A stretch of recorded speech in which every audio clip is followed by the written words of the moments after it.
Buenas tardes con todos. Muchas gracias. Bienvenidos a Biómicas. Hemos cambiado un poco el nombre y el look, pero continuamos teniendo ese tipo de reuniones para poder saber más acerca de ciencia, de científicos que aplican en diferentes áreas. En esta oportunidad tenemos al doctor Oscar González, que va a hablar un poco acerca de lo que es la teoría de redes en ecología y la conservación. Conociendo un poquito más de Oscar, es doctor en Ecología Interdisciplinaria por parte de la Universidad de Florida. Él se especializa en el área de ornitología, donde ha desempeñado investigaciones en ecología, censos, distribución e inventarios de especies de aves silvestres peruanas. Ha visitado 15 países de América, Europa y África como conferencista invitado o investigador. Además, cuenta con una amplia trayectoria en docencia universitaria. Actualmente ejerce el cargo de profesor asociado en Biología, Ecología y Zoología en el Emmanuel College del estado de Georgia en Estados Unidos.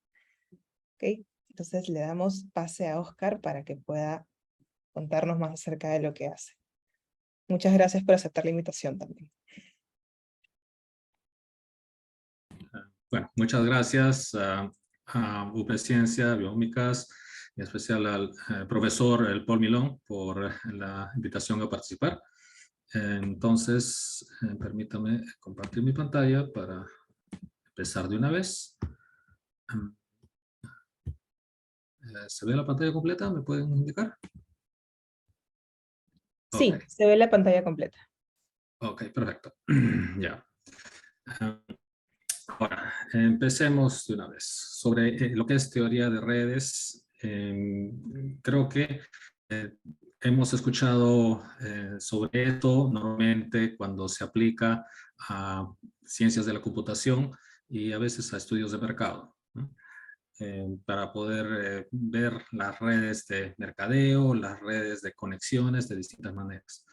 Y esto es algo que se puede aplicar a biología, en especial en ecología y en conservación. Entonces, lo que quiero compartir ahora es cómo yo utilicé esta herramienta para poder desarrollar tanto mi tesis de doctorado como otras investigaciones, las cuales seguimos realizando. Bien, entonces, quiero contarles cómo me metí en este tema. Pues, como algunos que ya me conocen, yo soy especialista en aves silvestres. Voy por todos lados con mis binoculares a buscar aves, a registrarlas, me gusta aprender de ellas en todo momento. Muy bien. Entonces, por esto me pude graduar de biólogo en la Universidad Agraria de La Molina, estudiando aves acuáticas. Después hice varios estudios de monitoreo en aves urbanas y pude sacar mi magíster en zoología en San Marcos. Después pude conseguir una beca y terminé haciendo otra maestría en gestión de la biodiversidad en España. Y ahí pude ver un poco más que el mundo, para mí, no solamente deben ser las aves. Tiene que ser más. Uno tiene que pensar a nivel de paisajes, ecosistemas. Así que cuando ya entré al doctorado en la Universidad de Florida, entonces tengo que buscar una pregunta de investigación. Pues para eso uno hace estudios ya de posgrado, doctorales. No es solamente para ir a ver lo que está ahí, identificar, hacer inventarios. Creo que eso es lo mínimo, lo básico que hay que hacer los biólogos, ir y poder identificar los seres vivos que están ahí. Entonces, ahí fue que me ubiqué en este sector específico de la selva central, que es la cordillera Carpish, en Huánuco, y buscar cuál sería la pregunta de investigación. Entonces, si me interesan las aves, pues habría que buscar ahí cuáles son las aves que hay. Pues las aves que están ahí ya han sido descritas desde 1970 por ahí. Y por los mismos autores del libro Aves del Perú, que estuvieron trabajando por ahí. Entonces, ir a un lugar y decir, ya, ¿qué aves hay acá? Bueno, ya sabemos qué aves hay acá. Vamos por otro lado. Entonces, de repente vamos a ver qué plantas hay por ahí. También han hecho estudios de plantas desde el tiempo de Augusto Wegerbauer, ¿no? 1940 por ahí. Entonces se tienen registro de planta, no están completos por supuesto, pero hay que hacer algo más. Si es que uno ya va a hacer estudios de ecología, no es solamente hacer inventarios, tiene que ser más que monitoreos. Tenemos entonces que aplicar aquí el sentido de lo que es la ecología. ¿Y qué es ecología? Pues si tomamos la definición de Krebs, es el estudio de las interacciones. Entonces, ahí mi pregunta de investigación fue esta. ¿Cómo se interaccionan las aves con las plantas? ¿Mm? Ya se tiene información de las aves, se tiene información de las plantas, pero esto de cómo interaccionan unos con otros, esto en el Perú casi no hay datos. Puede haber datos anecdóticos, tal ave come tal cosa, pero exactamente cómo y cómo impacta en el ecosistema, esto es lo que hacía falta. Entonces, para poder responder a esta pregunta, podemos usar la teoría de redes. ¿Qué es esto entonces, la teoría de redes? En palabras sencillas, una manera de entender un sistema complejo donde hay distintas interacciones entre los miembros. ¿Ya? Y los miembros lo podemos llamar nodos, distintos puntos los cuales van a conectarse. Un nodo puede ser un colibrí, un picaflor. Otro nodo puede ser la planta con flores que a la que está visitando. Y estas rayas que estamos viendo acá, esas son las interacciones. Entonces, acá están los nodos y acá están otros nodos y están aquí estas interacciones. La teoría de redes nos da distintos parámetros para poder entender, medir y predecir qué pasa. ¿Cómo entonces podemos nosotros usar esta teoría de redes para estudiar ecología? Nosotros podemos estudiar esta teoría de redes, entender estos principios y con esto avanzamos nuestros conocimientos tanto en ecología y en la evolución de las interacciones, porque eso es lo que trata la teoría de redes. Interacciones entre las especies. Gracias a la teoría de redes nos va a proveer un esquema para entender el mutualismo a través de parámetros. Luego, con esto podemos detectar a las especies más influyentes, las que tienen más conexiones. De ahí podemos probar hipótesis en biología. Ejemplos, el forrajeo óptimo, la hipótesis neutral, que nos dice que todo va a depender de la abundancia, o la hipótesis de restricciones biológicas, que nos va a decir que si en tales especies dependen de otras, va a ser porque su morfología específica lo permite o no lo permite, o porque hay restricciones fenológicas que lo van a impedir.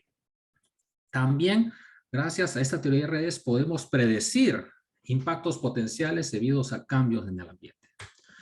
Y por cierto, en mis diapositivas ustedes van a ver acá al pie de las mismas un nombre, un número que es el año y esta es referencia a una revista. Lo que estoy hablando lo estoy tomando en referencia de distintos autores. En este caso, Ulrich Brose, 2010, en la revista científica Basic Applied Ecology. Y esto van a ver en muchas de mis diapositivas. Ahora, si vamos a estudiar interacciones, hay varios tipos de interacciones. Una persona que ha estudiado mucho las interacciones, especialmente el mutualismo, es Judith Bronson, que tiene un libro muy bueno que se llama Mutualismo, bastante gordo. Y ahí en este libro tiene esta figura, es la primera figura de todos, la figura 1-1, que nos da a entender cuáles son todas las interacciones que hay. Mutualismo es una de ellas en las cuales uno de los nodos gana y el otro también gana, se beneficia. Pero tenemos varios tipos de interacciones en las cuales uno gana, otro pierde, los dos pierden. Entonces, hay distintas formas en las cuales podemos estudiar las interacciones. Tenemos que definir estas interacciones, que pueden ser positivas, una con otra. Puede ser, por ejemplo, esta hormiga que está ayudando a dispersar las semillas. Bien. Pero puede ser también una hormiga que está depredando las semillas. Entonces ya es otro tipo de interacción. Según entiendo, estudiando ahí en López en Biología, están estudiando las bacterias patógenas. Entonces, ustedes están estudiando una interacción. Es una interacción negativa, las bacterias que nos hacen daño, ¿verdad? Se puede aplicar esta teoría de redes ahí también. Ahora, para poder nosotros medir estas interacciones, tenemos que construir nosotros una matriz de interacción. Estas matrices de interacción, tenemos que poner aquí los nodos en un lado y en otro lado el otro grupo de nodos en el que va a interactuar, asumiendo que las interacciones en este caso son de 1 a 1. Puede haber otro tipo de interacciones que son mucho más complejas, pero estoy tratando de ver las interacciones entre dos especies. Esto puede ser, por ejemplo, aquí, los colibríes y las plantas. Nosotros podemos escoger cómo estudiar estas interacciones de manera cualitativa o cuantitativa. Una forma de estudiarlas es, por ejemplo, yo observo, este colibrí está visitando esta planta. Listo. Marco 1. Ya. Voy a seguir observando, este colibrí visitó esta otra planta. Marco 1. Terminó mi tiempo y este colibrí nunca visitó esta planta. Marco 0. Entonces voy a tener mi matriz de unos y ceros. Pero si quiero hacerlo con más información, debería estar contando cuántas veces este colibrí visita esta planta. Entonces voy a tener ya números, no solo unos y ceros. Voy a tener distintos números. Entonces esta va a ser una matriz cuantitativa. Teniendo entonces esas matrices de interacción, ¿no? Bueno, ¿cómo hago esto? Tengo que ir al campo y colectar datos.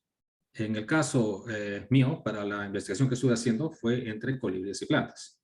Bueno, aves, no solamente los colibríes, aves que visitan las flores.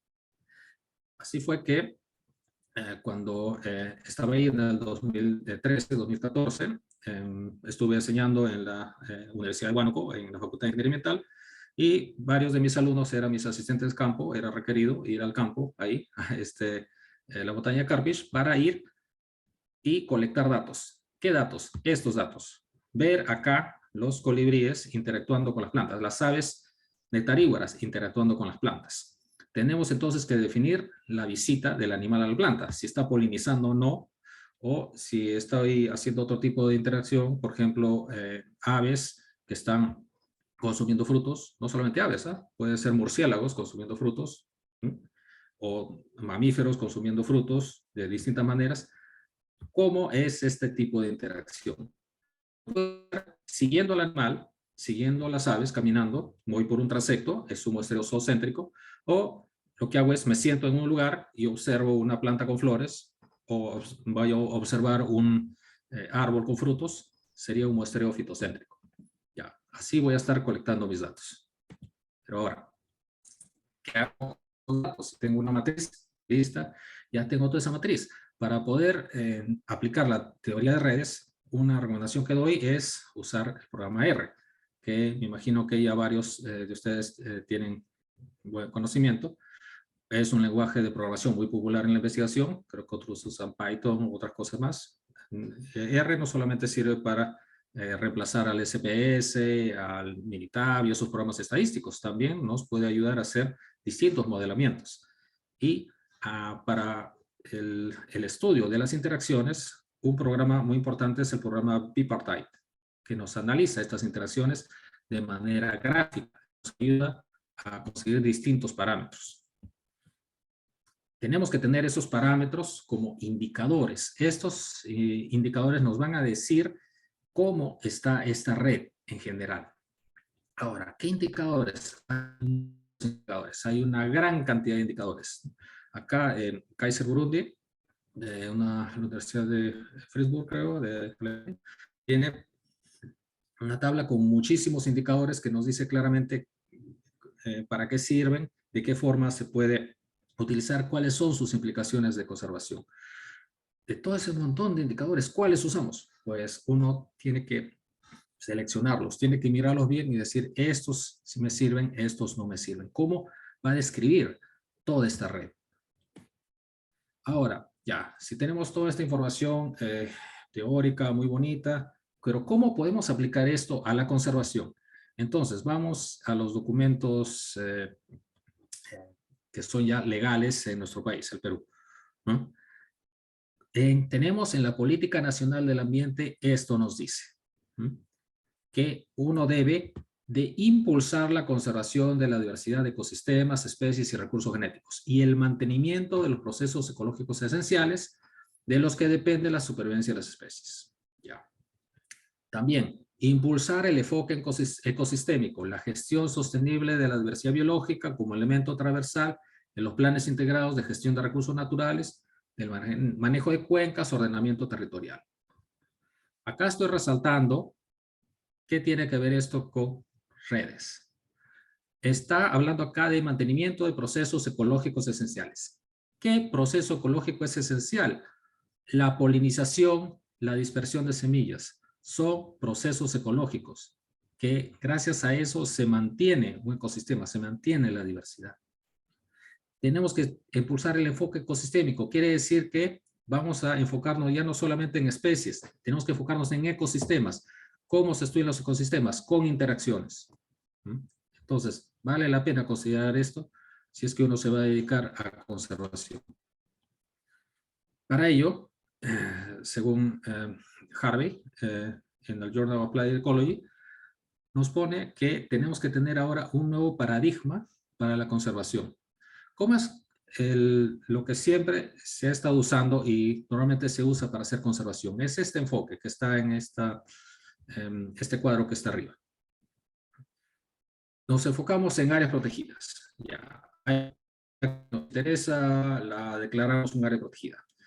Hay especies que nos interesan. Nos interesa esta ranita porque tiene varias características especiales, tal vez sea una especie amenazada, indicador de algo, ya. Entonces nos enfocamos aquí. Bien. Ahora, ¿cómo podemos hacer más enfoques de protección si no sabemos nada de los procesos ecológicos dentro de esta área protegida? No sabemos nada de cómo esta especie interacciona con el resto de la comunidad. Entonces, para poder tener un nuevo paradigma de la conservación, deberíamos enfocar de esta manera, enfocarnos en estos procesos ecosistémicos, enfocarnos en las redes de interacción, y ahí vamos a poder detectar hábitats clave y especies clave, con las cuales, protegiendo esos hábitats y esas especies, se protege tanto el área protegida y se protege la especie que nos interesa. Ahora, las redes ecológicas, el ecosistema, puede ser robusto, puede ser frágil. ¿Cómo sabemos entonces si una red es robusta? Hay un parámetro sumamente importante. De todo el montón de parámetros que hay para estudiar las redes de interacción, el anidamiento, en inglés se llama nestedness, es sumamente importante. Si es más anidado, es más robusto. Entonces, acá, según una especialista británica en redes, Jane Memot, nos muestra esta forma de modelar una red ecológica. Tenemos acá entonces los nodos. Esto puede ser, por ejemplo, los polinizadores. Estas son las plantas a las que poliniza, ¿ya? Vemos si es bastante anidada, podemos modelarlo con este paquete, el paquete de bipartite, y podemos simular extinciones. Podemos nosotros decir, a ver, vamos a extinguir esta planta, vamos a extinguir esta otra planta, y en cuántos pasos, al final, miren, del 1 al 8, esta red se deshace. ¿Queda ecosistema? Sí, pero queda totalmente modificado. Ha perdido muchísimas especies y ha perdido hartas interacciones. Uno puede simular esto en extinciones al azar, especies clave. Ahora, ¿qué es lo que causa que los ecosistemas pierdan interacciones o pierdan especies? Vamos a verlo. Pero cuando se pierden ciertas especies, ciertos grupos, ciertos gremios, se pierden interacciones porque otros van a ser arrastrados, en este caso. Se llama cascadas de coextinción. Si una especie o gremio se extiende, va a arrastrar a otros con ella. Esto lo está estudiando John Terbor, tanto en la selva peruana, especialmente en el Parque Manu, como en otros lados. Y ahí, que tanto en teoría como en práctica, se está demostrando esta teoría de las cascadas de coexisting que se pueden estudiar con la teoría de redes. Tenemos los depredadores, los herbívoros, que van a impactar a su vez en los productores primarios, en otras palabras, las plantas. ¿Qué pasa si en un ecosistema se eliminan los depredadores? Pues los herbívoros van a ser sumamente abundantes. ¿Qué pasa después? Estos herbívoros con la sobrepoblación van a afectar a las plantas. Y es justamente lo que ocurrió, según esta publicación, es una compañera de doctorado, Cristina Angelini, con su profesor Brian Silliman, en el cual vieron ahí el caso de un bosque de Panamá, donde se extinguieron los jaguares y otros depredadores, pues ahí los herbívoros sobreabundaron y miren cómo quedó acá el piso del bosque, el sotobosque. Casi nada. Esto es una cascada de coextinción que se puede determinar con la teoría de redes. Esto ocurre por distintas razones, había dicho. Una de ellas es la pérdida del hábitat. Se destruye el hábitat, va a seguir fragmentación, se extinguen plantas, se ahuyentan los polinizadores y dispersores. Esto es el caso que ha ocurrido es un estudio que hicieron, si no me equivoco, en Inglaterra, en el cual estaban estudiando las interacciones de plantas y mayormente insectos y otros vertebrados. Bien, en distintos ambientes, desde bosques hasta campos de cultivo. Ya, tienen acá en A, B, C una secuencia en la cual va a irse perdiendo el hábitat de distinta manera. Vamos a ver las especies, las interacciones que hay en el sitio menos perturbado. Tenemos entonces los visitantes florales, los distintos visitantes florales, mariposas, plantas, áfidos, parasitoides, distinto tipo de otros insectos, aves, roedores, ya. Acá está un ecosistema, una red bien grande. Listo. Pero si se va destruyendo el hábitat, vamos cambiando aquí, quitando los árboles, vamos quitando los arbustos, se va a dejar todo hecho un pastizal hasta que solamente queda un campo de cultivo que es monocultivo, se pierden las especies y se pierden todas estas interacciones. O sea, no solamente se pierden todos estos nodos, se pierden todas estas conexiones que hay. Entonces, este ecosistema va a ser sumamente más frágil y no se va a mantener. Otra causa de que puede haber pérdida o cambio total en un ecosistema es las especies invasoras. Y con la teoría de redes también podemos ver qué ocurre y cuáles son las consecuencias de las especies invasoras. Según Ana Traveset, investigadora española, nos pone distintos casos en los cuales hay casos en los cuales abejas o himenópteros que no son nativos del lugar van a ciertos sitios y reemplazan al polinizador que estuvo antes. O puede haber flores, otras plantas en las cuales nunca estuvieron ahí, entonces los polinizadores nativos van allá. Puede haber caso de ciertos dispersores de semillas que hayan ocupado el lugar de otras especies que se han extinguido. Este es el caso de un loro en Argentina, donde está ahora dispersando en las semillas de un árbol exótico. O puede ser que hay ciertas plantas las cuales se han introducido y tienen semillas o frutos en los cuales los dispersores nativos están ahora usándolas. ¿Qué ocurre? Pues las especies invasoras van a reducir la diversidad. Acá, por ejemplo, este es un estudio que hicieron en, no recuerdo qué parte de Europa, donde están viendo aquí quiénes son los dispersores de semillas, los herbívoros que van a dispersar las semillas y los parasitoides que van a controlar a estos insectos herbívoros. Pues tenemos acá una relación como depredador, presa y los productores primarios. Hay una gran cantidad de especies en cada uno, muy bien, y hay bastantes interacciones. Hay buenas interacciones, algunas son, acá está bastante anidada, Esto quiere decir que hay una planta de la que depende casi todos. Acá también hay un herbívoro del que depende casi todos los parasitoides. Pero si hay una invasión y cuando en este lugar han invadido han invadido acá plantas, acá solamente hay 4.7% de plantas invasoras, acá hay 49.7% de plantas invasoras, se acabaron los controladores de los insectos, los parasitoides, muchos insectos de los que pueden consumir, hay plantas bien, hay ciertos herbívoros, pero pocos. Luego, cuando es casi todo especies que son sumamente invadidas, más del 99%, hay poquísimos herbívoros y hay pocas plantas y casi nada de interacciones. Entonces, las especies invasoras reducen la diversidad, como se ve, establecen interacciones nuevas. Hay el problema de que si se remueve una especie invasora, entonces puede dañar a las especies nativas, porque esta especie invasora ya se formó, se fusionó, es parte del ecosistema. También puede ser el caso de que se restablezcan conexiones perdidas, si es que una especie desapareció, se extinguió. Para esto, para ver qué tenemos que hacer con estas especies invasoras, tenemos que considerar la conectividad, la tasa de crecimiento de las poblaciones, ver qué tanto están afectando las especies invasoras.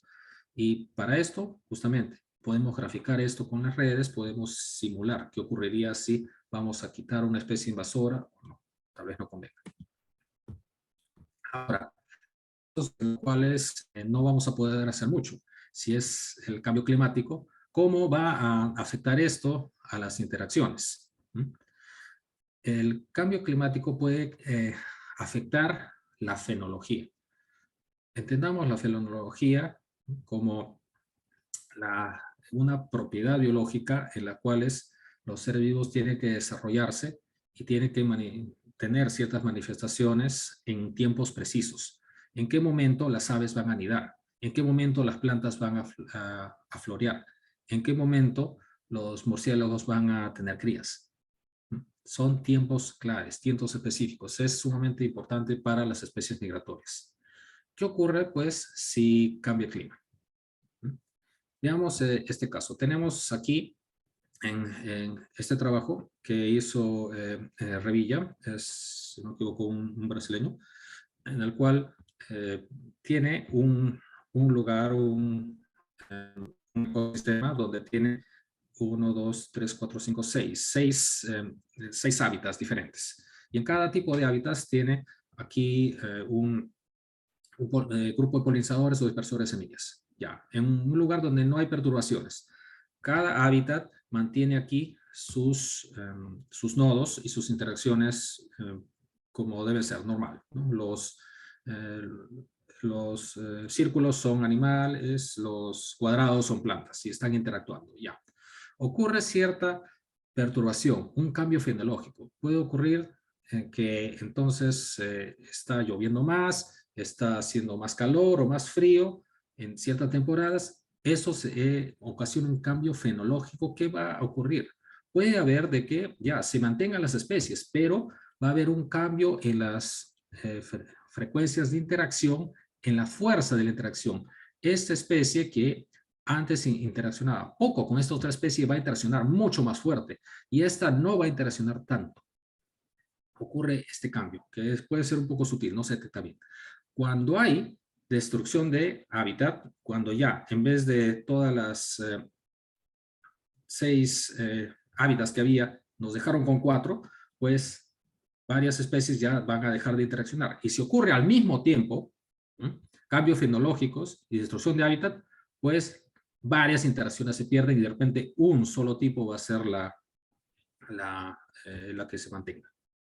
Entonces, las perturbaciones interrumpen el tiempo donde los miembros de la red pueden interactuar. Se destruyen estas unidades fenológicas. Esto es lo que ocasionaría el cambio climático.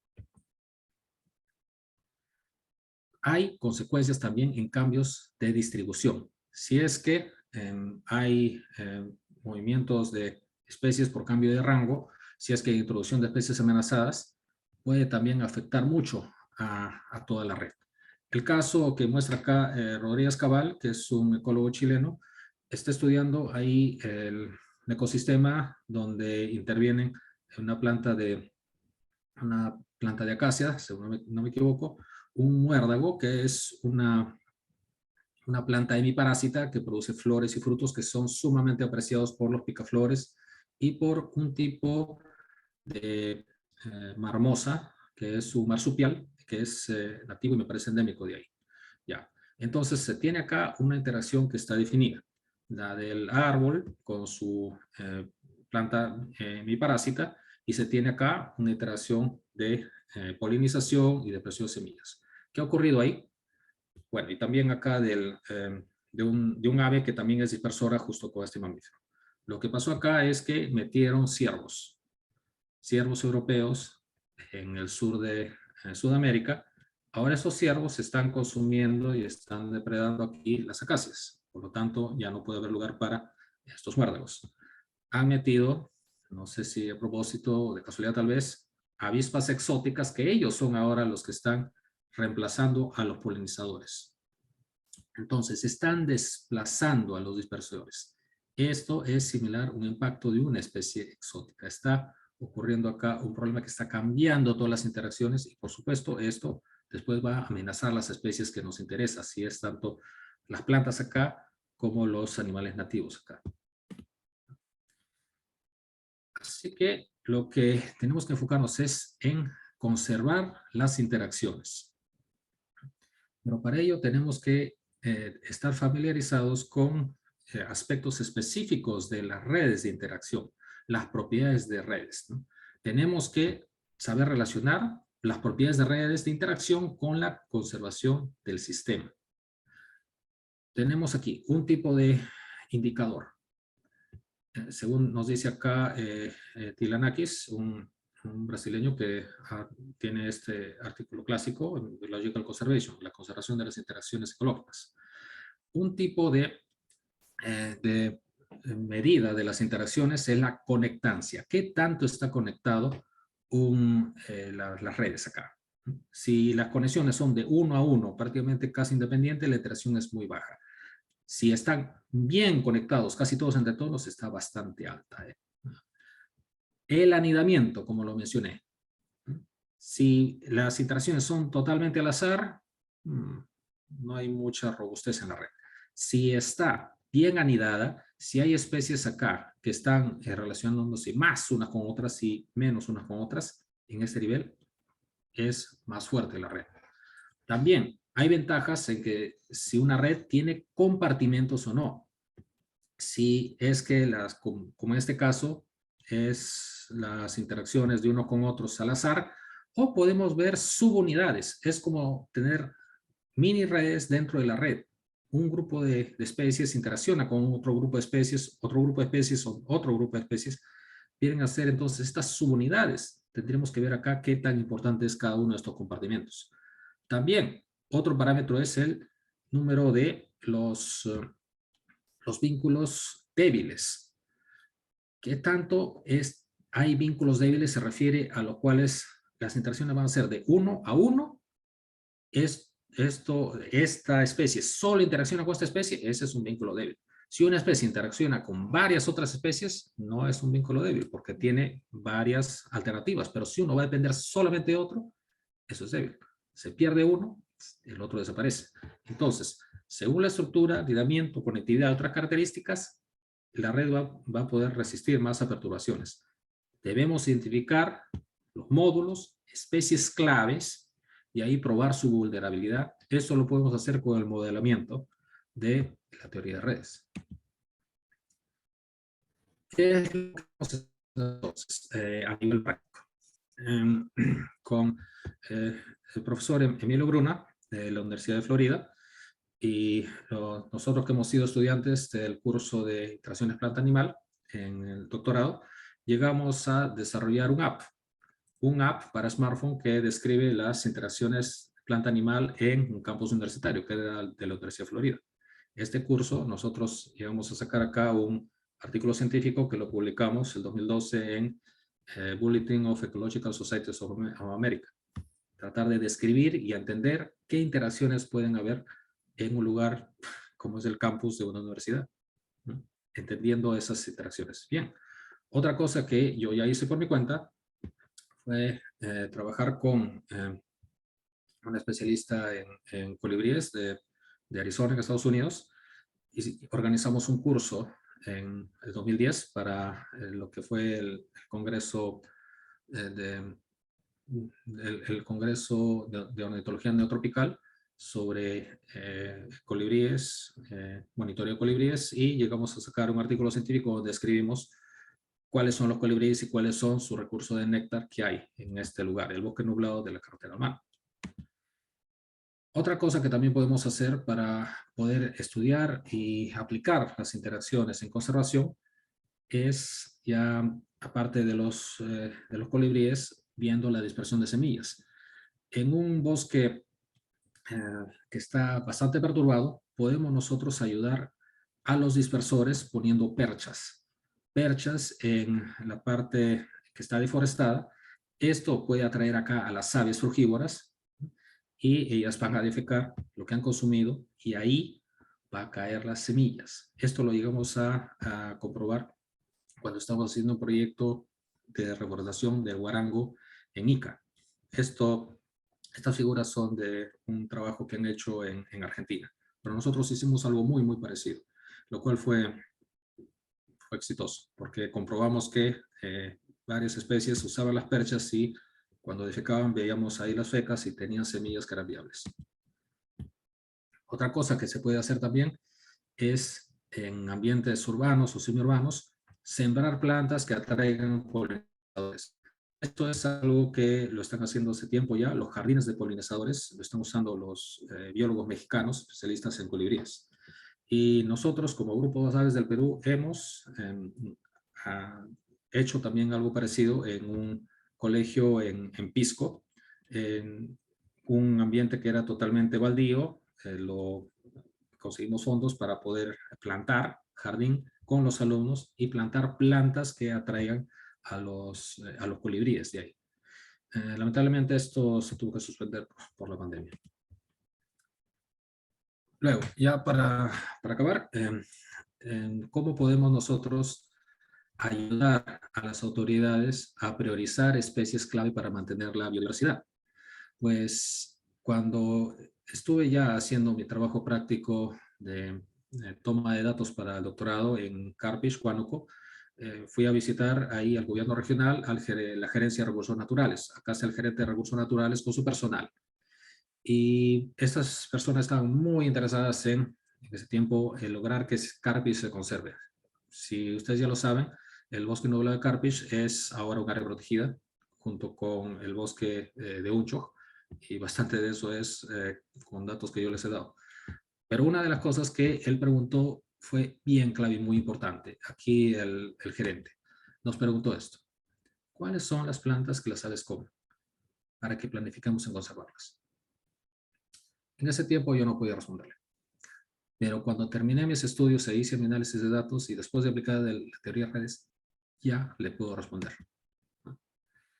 Justamente lo que publicamos en la revista Perget con mi asesora de doctorado, la doctora Beth Luciel, de la Universidad de Florida, determinamos entonces esta red de interacción ave nectarívora planta, la planta con flor, en los altos Andes centrales.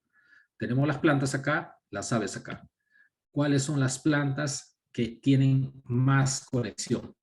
Pudimos identificar a un arbusto endémico, Brachiotus sultensis.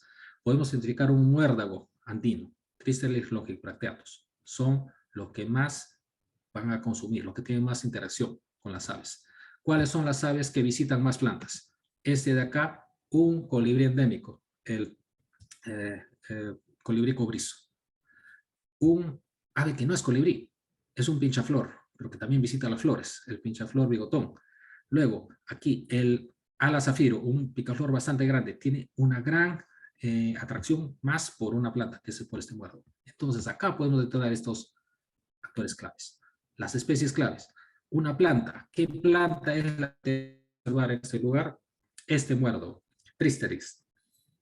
Es muy importante para tanto este colibrí, el colibrí ala zafiro, como para cuando no es el néctar, cuando ya está dando frutos, esta ave que es la más apreciada por los birdwatchers y por supuesto los ornitólogos, porque en este lugar de la selva central es una especie endémica, es una tangara de lomo dorado.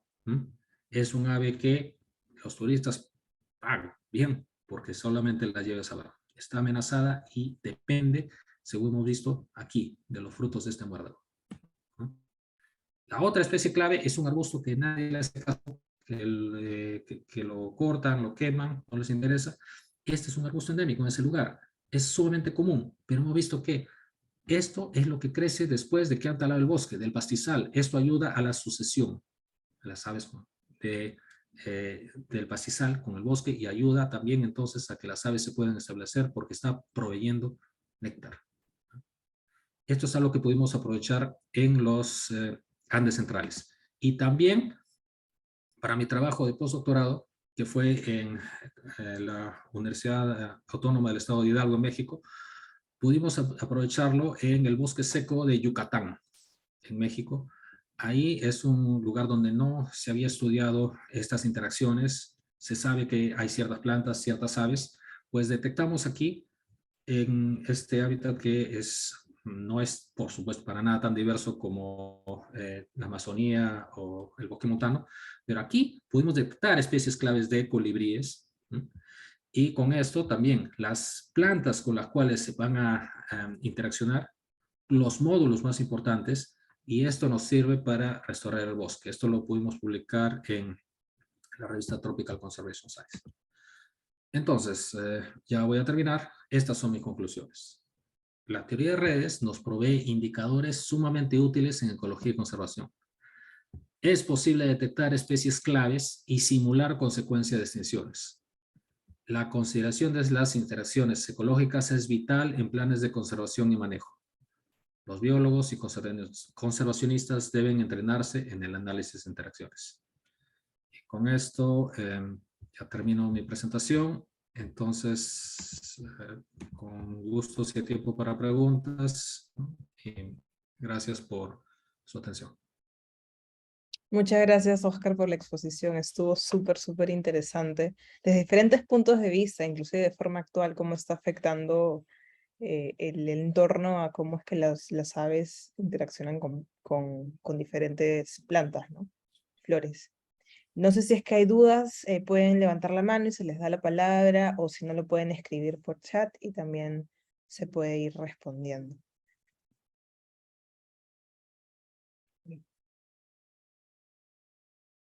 Y un montón de aplausos y estuvo bastante buena la exposición. Sí. ¿Vanessa? Sí, ¿qué tal? Hola Ana, hola Oscar, un gusto. Sí, gracias Oscar por la exposición. Voy a apagar un ratito acá el video. Para poder, porque el flujo de internet no está muy bien. Mira, quería preguntarte, tengo 3 preguntas. Uno, primero felicitarte, muy interesante el trabajo y qué bonito que lo has desarrollado en Huánuco. Por la carrera de biología tuve la suerte de visitar Huánuco justamente y además ahí hay prevalencia de la enfermedad que estudio, la UTA, ¿no? Mucho en el área de Huánuco. Bueno, pero pasando al tema, quería preguntarte, ¿cuántos datos mínimos necesitas para modelar esas interacciones y cómo sabes que no estás perdiendo una especie clave en esta red de interacciones? O sea, ¿cómo sabes que has mapeado o tienes las especies representativas de un área? ¿O te fijas en las que son más, las que puedes observar con mayor frecuencia? O sea, ¿cómo escoges eso a nivel cuando lo modelas? Esa era una pregunta. Ya, gracias. Bueno, para eso tenemos que aplicar los principios de bioestadística, que es bueno, en inglés es el beta, ¿cómo se llama? Beta power. Bueno, es una forma en la cual nosotros podemos determinar de acuerdo cuánto es, según nuestro alfa. El alfa es el 0.05, 0.10 o 0.2. Nos puede salir ahí el tamaño de muestra. Al mismo tiempo que nosotros queremos saber, por ejemplo, en un lugar, si nosotros estamos detectando la cantidad total de especies, si no es lo mismo pues que uno salga una sola vez y cuente por un día, que uno vaya una vez y cuente por 10 días, ¿verdad? O también que uno vaya una vez y cuente solamente por un mes, 10 días, y después uno no vaya nunca. Entonces, ahí en este caso, no es solamente un número, porque uno puede tener de repente 100 muestras de datos, pero si esas 100 muestras de datos son del mismo mes, está mal, ¿no? Tiene uno que ver entonces la espaciación al respecto. Yo tuve que estar ahí en este lugar en distintas temporadas, distinto tiempo, por 3 años. Y en esos 3 años tuve que cubrir ahí casi todos los meses. Entonces ahí en este tiempo tuve que muestrear ahí todo lo necesario para ver cómo estaba subiendo ahí mi curva de la curva de cumulativa. Si recuerdan ahí esto de las curvas de acumulación, uno va muestreando y va hasta un número total de especies, ¿verdad? Entonces, si sigues muestreando y ya tu curva de acumulación llega y ya no varía tanto, ya se mantiene porque la cantidad de especies que vas descubriendo es 1, 2, 3, entonces yo puedo decir, bueno, hasta acá me quedo. Y eso lo tengo en el paper ahí. Pues justamente también esa es una pregunta que todos vamos a tener que tener para pasar el trabajo Sí. doctoral. ¿Cuánto es tu número de muestra, indicador? Eso va a depender claramente de qué tanto uno ha hecho esta curva de acumulación. Y puedo hacerlo también Sí. con esta cosa que me olvidé, el beta tanto, beta power, creo, power analysis, creo que es, ahí está. Sí, el análisis El de análisis poder estadístico, el ¿no? poder estadístico, sí, el poder estadístico. Pero como digo, esto va a depender mucho. Si yo voy a estar estudiando, por ejemplo, cómo los insectos ahí de la UTA están afectando a cuál es el hospedero, que es el mosquito, ¿no? El mosquito y qué tipo de mosquito y cómo va, cuáles son sus hospederos. Tengo que saber ahí cuándo estos mosquitos están afectando. Entonces, si yo voy ahí, voy a muestrear, tengo que saber justamente la fenología, lo que estaba diciendo. Tienen un periodo, de repente estos mosquitos salen y crían solamente en un mes, en el verano. Si yo voy a muestrear donde no hay nada de mosquitos y tengo mis 20 muestras y digo, bueno, acá solo hay 3, 4, está mal. tengo que Claro, buscar dónde entiendo. está. No, no, sí. Muy, muy interesante, Oscar. Y mi última pregunta, si tú pierdes, me imagino que con la pérdida de biodiversidad también puede hacer que otra especie gane terreno y se vuelva patógena y emerja una zoonosis en el lugar o un desequilibrio en el ambiente que a nivel del ecosistema pues genere perturbaciones ya preocupantes, ¿no? ¿Eso lo puedes modelar con las redes? O sea, ¿puedes prever eso? O... Sí, sí se puede. Sí se puede. Justamente algo que se puede hacer con estas redes es hacer simulaciones de extinción. Uno puede ahí con el programa decirle, a ver, tengo tantas especies que están interaccionando de esta manera. Tengo acá mi parámetro. El índice de conectancia es tanto. El índice de anidamiento es tanto. Y estos son mis datos. Ahora, ¿qué tal si extingo tal especie? Tal especie, tal especie. Entonces me va a cambiar todo el parámetro y me va a reordenar todo el sistema. Y también, si quiero, puedo decirle, a ver, voy a meter a esta otra especie y puedo simular. Yo me imagino que esta especie va a interaccionar con este. Y de repente me puede quitar a esta otra especie. Y si me quita otra especie, va a quitar estas interacciones. ¿Mm?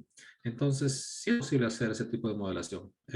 Esto también, según entiendo, esta teoría de redes se ha aplicado también para los patógenos y los hospederos. Se puede aplicar también para los parásitos y cuáles son los huéspedes. Entonces, tiene Ah, bastante. interesante. Gracias, gracias, Oscar. Bien, Vanessa.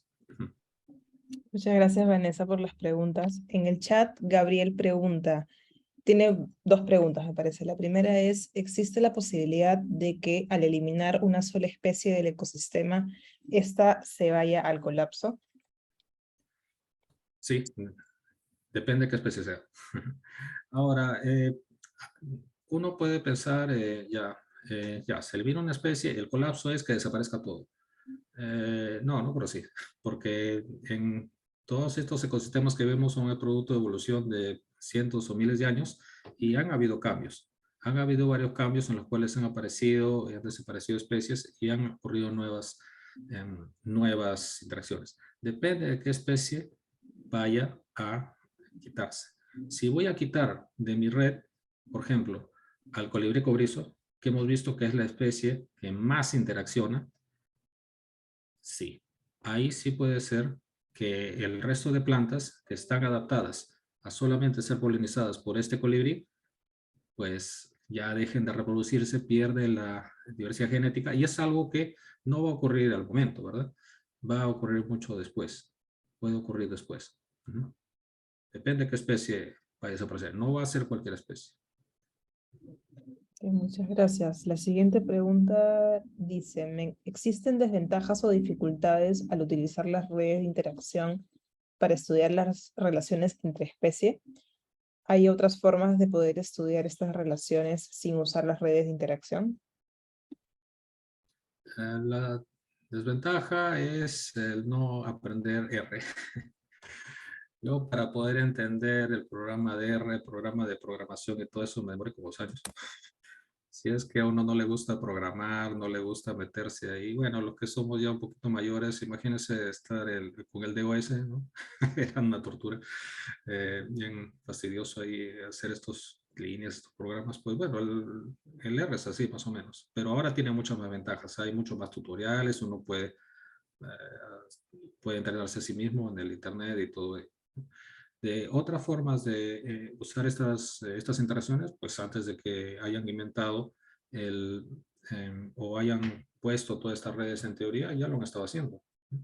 Pine, el famoso biólogo que también es el precursor de esto de las cascadas de ecosistema, cuando hizo sus estudios en las islas, removió todas las estrellas de mar, y entonces el ecosistema de islas con todos los invertebrados ahí, hubo una especie que juntó todo y toda la diversidad se fue abajo. Él no usó nada de estas cosas, ¿no? Nada de computación ni nada. Que usó lápiz y papel, creo, porque eso fue en los años 50. Se puede usar eso. La ventaja es que ahora pues uno puede modelar enorme cantidad de datos. Ahí Paint, por ejemplo, utilizó pues ¿cuántas especies? 10, 15, 20. Ahora pues puedes utilizar 50, 500 especies ahí y le dices a la computadora, vamos a modelar esto y ya. Esa es la gran ventaja. Justo hablando del R script, Mía Socomurcio en el chat menciona la clasificación de los datos usando R scripts también forma parte de los métodos de predicción.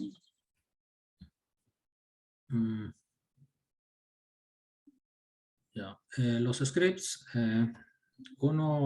si uno le gusta la programación, creo que se puede inventar los scripts, pero aquí creo que no hay mucho problema de copiar y pegar siempre y cuando lo reconozcas, ¿no? Para poder usar los scripts, de usar las interacciones, están en el programa Bipartite, y ahí uno puede sacar estos scripts y puede adecuarlos a los datos que uno está tomando. Entonces, esta forma de ordenar los datos, sí se pueden usar ahí con scripts directos, ¿no? Pero uno tiene que saber encontrarlos. Está por eso ahí en el programa Bipartite, o también en las referencias de los trabajos. El trabajo que yo hice, tanto en Huánuco como en México, ahí hemos tomado y hemos reconocido que hemos usado scripts de tal persona. Entonces sí se podría, la siguiente pregunta de Mía es, ¿puede predecir el comportamiento de una especie, por ejemplo el colibrí, en base a la información estudiada? Sí, porque una cosa bien interesante que vimos en México, al estudiar estos colibríes, estos 3 colibríes, uno de ellos no se sabía casi nada de la nada, se estudió bastante poco y se había asumido de que este colibrí estaba en otro lado, lo habían estudiado más en otro lado, no en ese bosque seco, y se asumía que dependía más de otra planta, que era más especialista en otra planta, pero en este lugar, en el bosque seco de Yucatán, era el que más visitaba las plantas. Era una especie, como decir, secundaria en ese otro lugar que pensaban, bueno, desaparece, no pasó nada, ¿no? Pero en este sitio sí, era bien importante. Entonces, al parecer, lo que hemos teorizado, y eso está en el artículo, este colibrí, al parecer, cuando está en el otro lado, es subordinado porque hay otros colibríes más grandes que le pegan, no le dejan hacer nada, pobrecito, le hacen bullying. Pero en este otro sitio, ya parece que está más libre, no hay tanta competencia, entonces su comportamiento cambia. Y cuando ya hicimos el estudio de interacciones ahí en Huánuco, en el caso de esta especie que vimos que era la que más tenía interacciones, el colibrí cobrizo, lo único que se sabía es una especie endémica que está en este sector que es el bosque central de Huánuco y por ahí cerca, no se conocía nada de nada más. Ahí, entonces ahora nosotros vemos esta especie, porque es endémica, está en un sitio chiquito, pero no está amenazada. Hay abundante, es bastante abundante. ¿Cómo es? Porque este colibrí mete su pico a todo lado, a todo sitio. Puede visitar todas las flores que quiera, incluso las flores a las cuales no tiene acceso porque tiene el pico corto, la corola larga, porque se puede convertir en un ladrón de néctar secundario. Eso no lo sabíamos. Entonces podemos ahí nosotros también, al ver, hey, mira, acá tenemos esta especie, tiene un montón de rayas, quiere decir que tiene varias interacciones. Está interaccionando con muchos. No está restringida como pensamos. Podemos entonces también deducir algo del comportamiento. Excelente, muchas gracias. Alejandra, tienes la mano levantada. Sí, tenía una pregunta para el doctor Oscar González. Primero, le agradezco por su presentación, fue bastante interesante. Mi pregunta iba ligada también a lo que preguntó la doctora Vanessa sobre en sí qué tan confiable era y cuántos datos se necesitaban.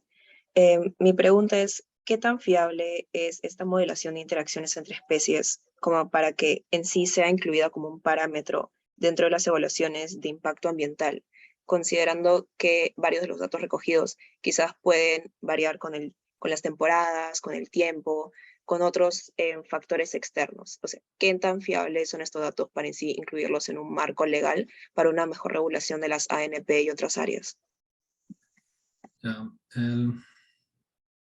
Pues yo he hecho estudios de impacto ambiental, he trabajado con eso antes de venir para acá a Estados Unidos, antes del 2009, y hasta me he encargado de estudios de impacto ambiental. Y lo que yo entiendo claramente es que estos estudios de impacto ambiental, donde presentan ahí su línea base biológica y todo, es un foto. Así lo dicen, es como tomar una foto.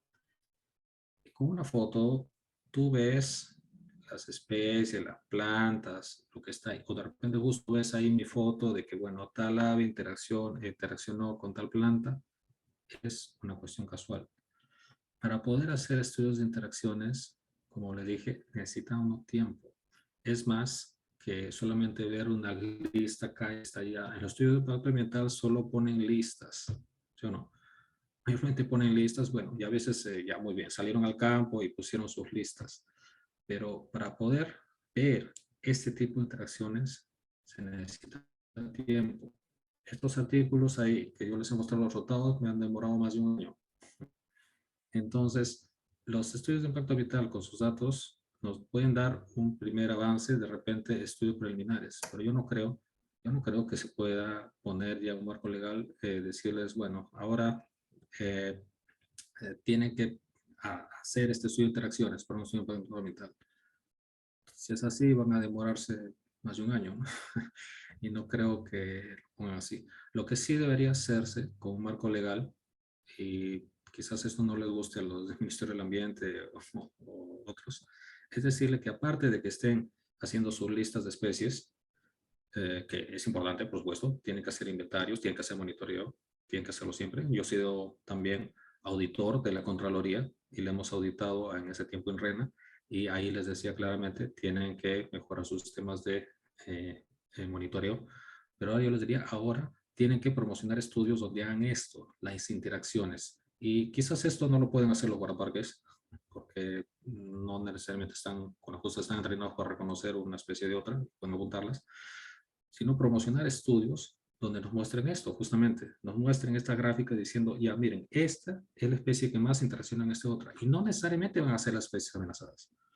Cuando encontramos esto en Huánuco, encontramos pues ahí Muy bien, bien bonito. Esta especie es la especie endémica, que es no necesariamente amenazada. Este arbustito que nadie le hace caso, que ahí está bastante y que hasta lo queman y nadie dice nada, era una especie endémica y es una especie clave que ayuda a la regeneración. Pero esto no se puede, eso es imposible determinarlo solamente haciendo una lista y en un inventario. Uno tiene que ir y hacer seguimiento. Entonces, bueno, así lo veo yo, mi opinión. Muchas gracias, Oscar. No sé si es que hay alguna pregunta adicional. Yo, si es que no hay otra. Siempre espero al final. Bien, Paul. Me parece que no. No hay otra. Excelente. La verdad que excelente charla, Oscar. A ver, no es mi área y normalmente me fascinan estas charlas que están totalmente fuera de mi área de confort, llamémoslo así, o de mi ecosistema y de mi serie de interacciones, ¿no? Entonces, me fascinan porque siempre siempre busco ideas o nexos, ¿no? Entre lo que hacemos nosotros y lo que hacen las otras áreas. Y en tu presentación, cuando hablabas de las interacciones y especies que pueden aparecer o desaparecer, e interacciones que pueden aparecer y desaparecer, me vino una pregunta y que quería ver qué opinas, ¿no? ¿Hay casos donde desaparecen interacciones sin necesidad de que desaparezcan especies? Sí, sí puede darse el caso. Sí puede darse el caso y eso es lo que puede ocurrir cuando entren unas especies introducidas, Invasora, claro. invasoras, ¿no? De Y repente, de repente ahí no necesariamente esa especie invasora va a ocasionar extinción. Pero ¿qué tal, por ejemplo, no? Han metido en Pantanos de Villa, que ya creo que todos ustedes ya tienen que ir ahí y van aunque no quieran, porque está cerca, ¿no? A investigar. ¿Cuál es la especie de pez más común ahí? La tilapia. ¿Es una especie amenazada? No, es una especie introducida, la han metido ahí. Ahora, ¿hay otros peces ahí que son nativos? Sí, están ahí. Pero vamos a estudiar qué es lo que más comen las aves ahí, es la tilapia. ¿Sí o no? Entonces, la interacción natural que había de las aves que comían estos peces que eran nativos ha cambiado. ha cambiado muchísimo.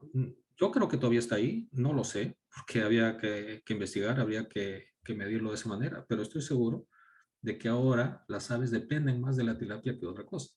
Por eso ahí en el slide que ponía de especies ahí introducidas, a veces, ya, ¿qué tal si alguien viene y dice, un nuevo jefe de Pantanos de Villa que le dijeron las especies introducidas son malas?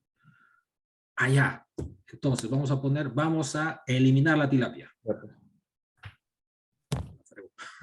¿Por qué? Porque ya Podría afectar más, claro. va a afectar más, lamentablemente. Habían interacciones que se han perdido totalmente. Claro, y Hay, esta ventaja de estudiar las redes es muy importante porque te da ese parámetro temporal que te permite al final estudiar la evolución del ecosistema, sí, es cierto. ¿no? Uno puede justamente predecir qué va a ocurrir. Y de hecho, esto no ha sido así siempre, ¿verdad? Porque, como estamos diciendo, hace cientos de años, pues ahí habían más pantanos, seguramente habían otras especies de planta que de repente ya desaparecieron, pero aún se mantiene algo de diversidad, ¿no? Ha habido movimientos de especies y que algunos estaban ahí, otros no están. Y de hecho, puede haber estas interacciones que vayan cambiando. Por eso es importante estarla registrando y ver qué Y pasa. desde el punto de vista de adaptación, ahora hablemos, ¿no? A ver, muchas veces nos concentramos en conservación, que es importante, pero vivimos en un planeta que constantemente está cambiando, viendo el marco temporal. Y las especies constantemente se están adaptando, ¿no? Bueno, el trabajo de Darwin, ¿alguien ya ha replicado ese trabajo desde el punto de vista de estudio de redes? Pues tenemos, no aplicado directamente a las redes, pero Hay, de hecho, con adaptación, el mejor ejemplo, creo yo, está en Peter y Mary Grant. Son dos biólogos ingleses que están hace como 30 años estudiando las pinzones de las Galápagos. Ya, Y búsquenlos no solamente en las revistas técnicas, que tienen muy buenos artículos, también tiene videos, tiene videos donde ahí muestran claramente cómo ha ido cambiando también las adaptaciones de estos pinzones, y ahí podemos ver la evolución en tiempo real, ¿no? Podemos ver claramente cómo estos pinzones, porque ellos han estudiado y han medido los pinzones, ¿no? Han medido esas interacciones también, los distintos pinzones con de acuerdo al pico chico, pico grande y también el tipo de semillas que tienen, cómo se adaptaron a esto, pero ocurrió pues que ocurrió una sequía grande, mató un montón de pinzones y en poco tiempo pues empezaron a hacer pinzones con otro tipo de pico, entonces empezaron a consumir otro tipo de semillas. Entonces, sí se puede ver eso, ese cambio que ha ocurrido y en un tiempo en el cual no tenemos que esperar millones de años, ¿no? Podemos exacto. verlo. Ajá. Y de hecho, creo que con las bacterias, justamente, ¿no? Tú también y todo el grupo puede investigar cómo pueden interaccionar las bacterias con antibióticos. Ahí por supuesto que he visto ese video, ahí pusieron de cómo evoluciona en esa placa Petri gigante que pusieron, ¿no? Ahí con cómo prácticamente las bacterias van evolucionando haciéndose resistentes a los antibióticos, ¿no? Puede ver ahí cómo van cambiando. Ahí también creo que pueden ustedes poner ahí esta teoría de redes poniendo bacteria, antibiótico, ¿no? O algo así, ¿no? O también de repente bacteria y Sí, fagos, ¿no? Y los bacteriófagos, ¿no? Cómo pueden interaccionar, ¿no? Ahí, si tienen ahí resistencia porque tienen el CRISPR, ¿no? O lo que no tienen, sí se puede obligar. y poniéndole también otra capa de información al estudio de redes, sobre todo para estudios de adaptación o de evolución de ecosistemas, ¿no? Uno podría pensar de entrar a ver ya cambios genéticos en las especies observadas durante el proceso de adaptación. Creo que sí. Justamente, bueno, de los estudios de Grant, no he visto que ellos específicamente vean el tipo genético, pero estoy seguro que alguien debe haberse metido por ahí y tratar de ver, bueno, si estos pinzones han cambiado de pico y han cambiado de morfología, no es por gusto, ¿no? Ha habido que tener unos genes que se han apagado, que han salido y han ayudado a que esto pueda de alguna manera aparecer, ¿no? De cierta manera. Entonces, de hecho, Entonces, uno puede siempre relacionar. estoy detrás de algún ejemplo real en el cual uno pueda darle un poquito más de crédito a Lamarck, ¿no? Mm, Donde hay un ya, mecanismo más activo de cambio que es simplemente acumulación de cambios casuales, ¿no? algo epigenético tal vez, ¿no? Epigenético puede ser también, bueno, hay distintas postulaciones donde se postula que hay moléculas que efectivamente están activándose, desactivándose para incentivar cambios en zonas, en hotspots, ¿no? Entonces, interesante este análisis porque no creo, a nivel molecular se usa mucho interacciones de redes, lo que se llama Systems Biology, aplicado más que todo a la proteómica, a la genómica, etcétera. Y sería súper alucinante tener pues estas dos layers, ¿no? de información y ver si hay una correlación entre ellas sería súper alucinante, ¿no? Sí, sí, yo creo que sí, de hecho. Fantástico, Oscar. Muchísimas gracias. Yo ya no tengo más preguntas. No sé si alguien más quiere preguntar. Ya nos pasamos 14 minutos.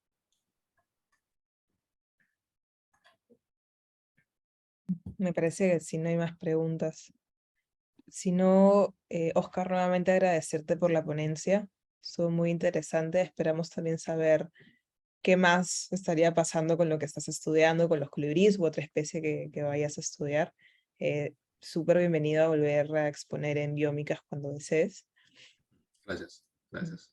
Mm. Y antes de retirarnos, me gustaría compartir la siguiente ponencia que va a estar a cargo de la magíster Karen González. Ella nos va a hablar acerca de lo que son polímeros de los biomateriales, cambiando un poquito de tema, y cuál sería su aplicación en las ciencias de la biomedicina. Entonces nos esperamos el siguiente viernes a las 2 de la tarde. Muchas gracias por su atención y su presencia. Gracias, un abrazo a todos. Gracias, Oscar. Conversamos. Hasta luego. Muchas gracias. Gracias a ustedes. Gracias. Un gusto. Hasta pronto.